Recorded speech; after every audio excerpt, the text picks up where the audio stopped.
Yung mga beneficial owners ng online gambling platforms are sa inyo pong pagkakaalam bilang PAGCOR at state regulator natin, hindi po ba sila associated with laundered Pogo money? Yung Pogo funds, Pogo money, dito na ngayon na china-channel, no? So, malapit na, Mr. Chairman, I'll share this with the committee na itong mga owners na ito ng online gambling platforms ay nanggaling po at associated dito sa mga laundered Pogo money. Thank you, Mr. Chairman, dear colleagues. Good afternoon na po sa ating mga kasamahan dito. I have some questions to PAGCOR and Chairman Al has been a good friend of this representation, may kababayan from Bulacan, but we already agree with each other to disagree when it comes to gambling kasi ever since naman anti-gambling po tayo, legal man o illegal. Yung isang question ko lang po, isa sa mga question ko, yung beneficial owners po ng online gambling platforms, may mga binanggit kanina si Senator Marcoleta, yung mga beneficial owners ng online gambling platforms are sa inyo pong pagkakaalam bilang PAGCOR at state regulator natin, hindi po ba sila associated with laundered Pogo money? Kasi marami na po akong narinig tungkol dito na yung Pogo funds, Pogo money, dito na ngayon na china-channel, no? And I'm still not done with my research pero malapit na, Mr. Chairman, I'll share this with the committee na itong mga owners na ito ng online gambling platforms ay nanggaling po at associated dito sa mga laundered Pogo money. Do we have a information about that, Chairman? Senator Villanueva, sa akin pong pagkakalam, yung pong malalaki lalo na ay hindi po associated sa Pogo. Maliwanag po yon. Dahil malaki po, but yung malalaki po, maski but I'm not sure, Mr. Chairman, whether or not may nakapasok or associated po sa Pogo. Sa pagkakaalam ko po talagang halos wala. Wala. Sapagkat yung pong malalaki, bago pa po Pogo nandyan Apo. Yung mga nabanggit na iba ni Senator Marcoleta at yung but this is you're talking about the legal. Illegal po, legal. Kaya nga. So, yung illegal po kasi, Senator, wala po akong impormasyon. Yeah, Opo, pasensya na po kayo. But again, Mr. Chairman, would you be surprised dun sa illegal na ito ay Pogo laundered money? Doon po sa nakikita kong mga pangalan ng illegal, worldwide po talagang illegal ang hanap buhay nila. Kaya ang paniwala... I will be surprised. I will not be surprised. Thank you. So, just pointing it out. Yes. Another thing, Mr. Chairman, paano chine-check ng PAGCOR that your special class of business process outsource, yung tinatawag nyong SCBPOs, are not being used to camouflage online gambling? May mekanismo po bang ganon when you do that? Meron po, Senator. Ang totoo po meron na pong tinalaga ang PAGCOR ng mga monitoring na empleyado na bimibisitang regular. At yun po, natitiyak ko sa inyo, 100% wala pong involved sa online gambling. Sa online gaming. Sila po bagamat sila tumatanggap ng trabaho doon po sa mga may online gaming sa abroad or merong gambling sa abroad. Pero tumatanggap po sila ng taya, natitiyak ko po sa iyo. I just hope na within the bounds of the law yung maliwanag po yun. Thank you. Yes, I'm also concerned, no, yung wanted to make sure that mechanisms are in place. Nabanggit po sa atin yung Scandinavian online gaming platforms, yung EVO. I'm not sure if you have heard about it. I think yung our friends from CICC and the DICT would attest to this. They're alleged to be money laundering tools. So, yung ganito pong klase ng modus operandi, nakahanda rin po ang PAGCOR para makita po ito that we'll be able to prevent this from occurring? Yes, Senator, nakahanda po. Ang totoo aktibo pong nakikipag-usap ang PAGCOR ng madalas sa Bangko Sentral ng Pilipinas at ganoon din po sa Anti-Money Laundering Council. At binomonitor po natin. Dito po sa online, kailan lang nakipagpulong po kami sa Bangko Sentral, wala pong indikasyon na ginagamit ang online gaming para po sa money laundering. And again, Mr. Chairman, you're talking about legal. Legal po. Kaya nga po. Yung Yun po, po. nasasakupan lang po ng Thank you. PAGCOR, Thank you. Senator Thank Villanueva. you, Mr. Chairman. I just wanted to point that out because in your presentation, I was listening attentively, mas malaki yung illegal na binabanggit po dun sa presentation, no. So kaya ho mahirap eh. We will take we take your answer as the gospel truth, but at the same time knowing the fact that mas malaki yung illegal, no?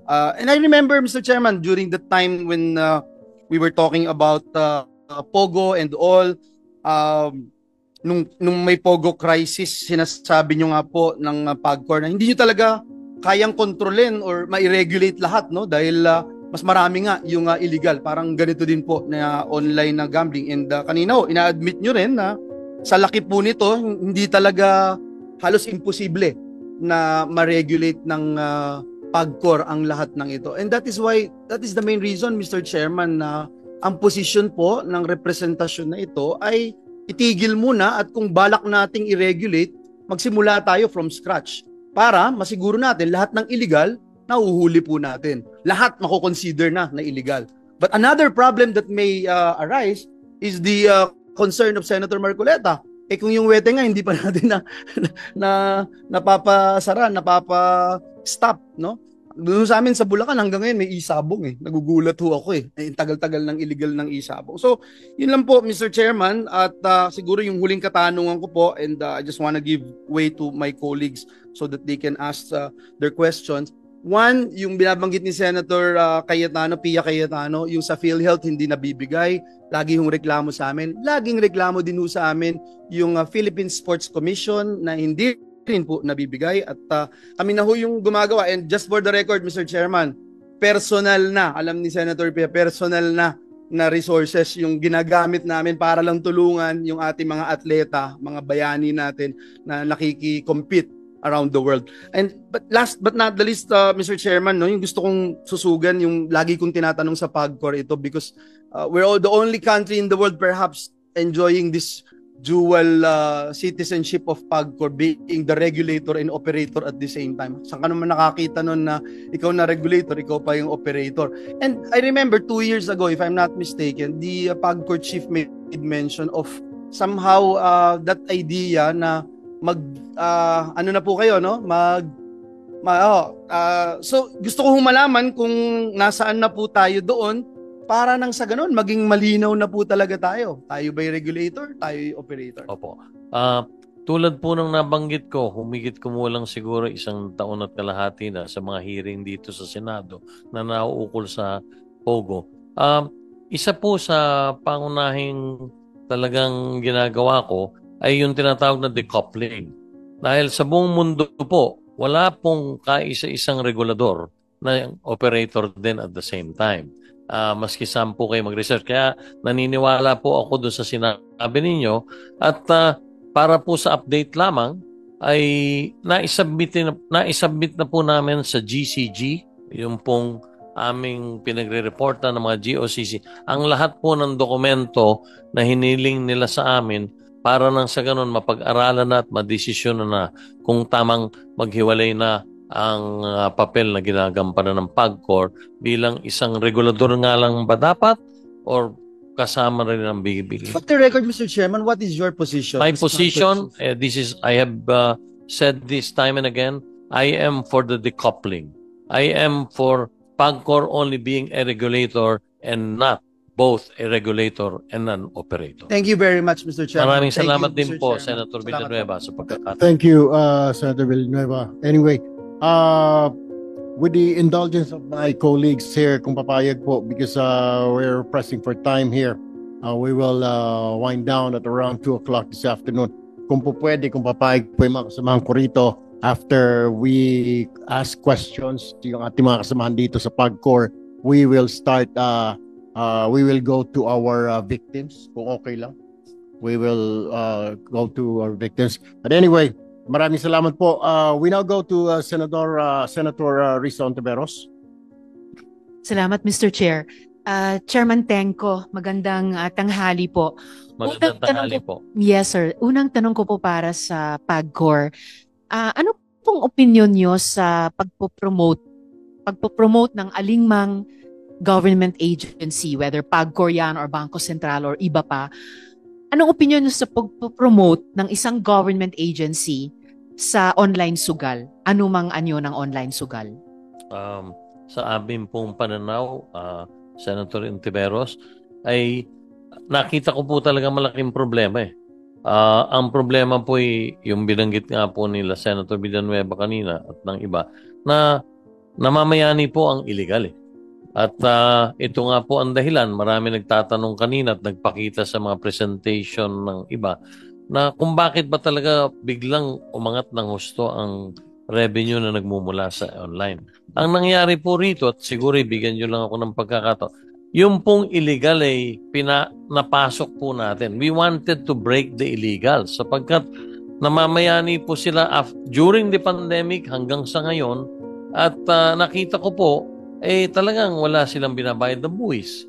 Wala po silang na-employ yung mga empleyado sapagkat karamihan po rito, Senator Intiveros, ay nagagaling sa ibang bansa. Ang karamihan po rito. So, yes, Chair. Actually po, gaya ng nakita natin sa Pogo, hindi lang po ito usapin ng illegal ba o legal. Sa kasong iyon, pati yung so-called legal or legal sa simula, naging problema din. And kahit po dito sa diskusyon natin ngayon sa online gambling, I think malinaw na namang problema tayo kahit sa mga legal. Kaya po, na-pick up ko yung diskusyon nyo kay Majo kanina. Very important yung sinabi nyo, you are for decoupling. Dahil sabi nyo nga po, ni sa ibang mga bansa sa buong mundo, walang tulad ng PAGCOR na both regulator and operator. Or for that matter, promoter. Na yun naman yung tanong ko. Another way of putting my question is, proper po ba na kahit sinong government agency ay nagpo-promote ng online gambling?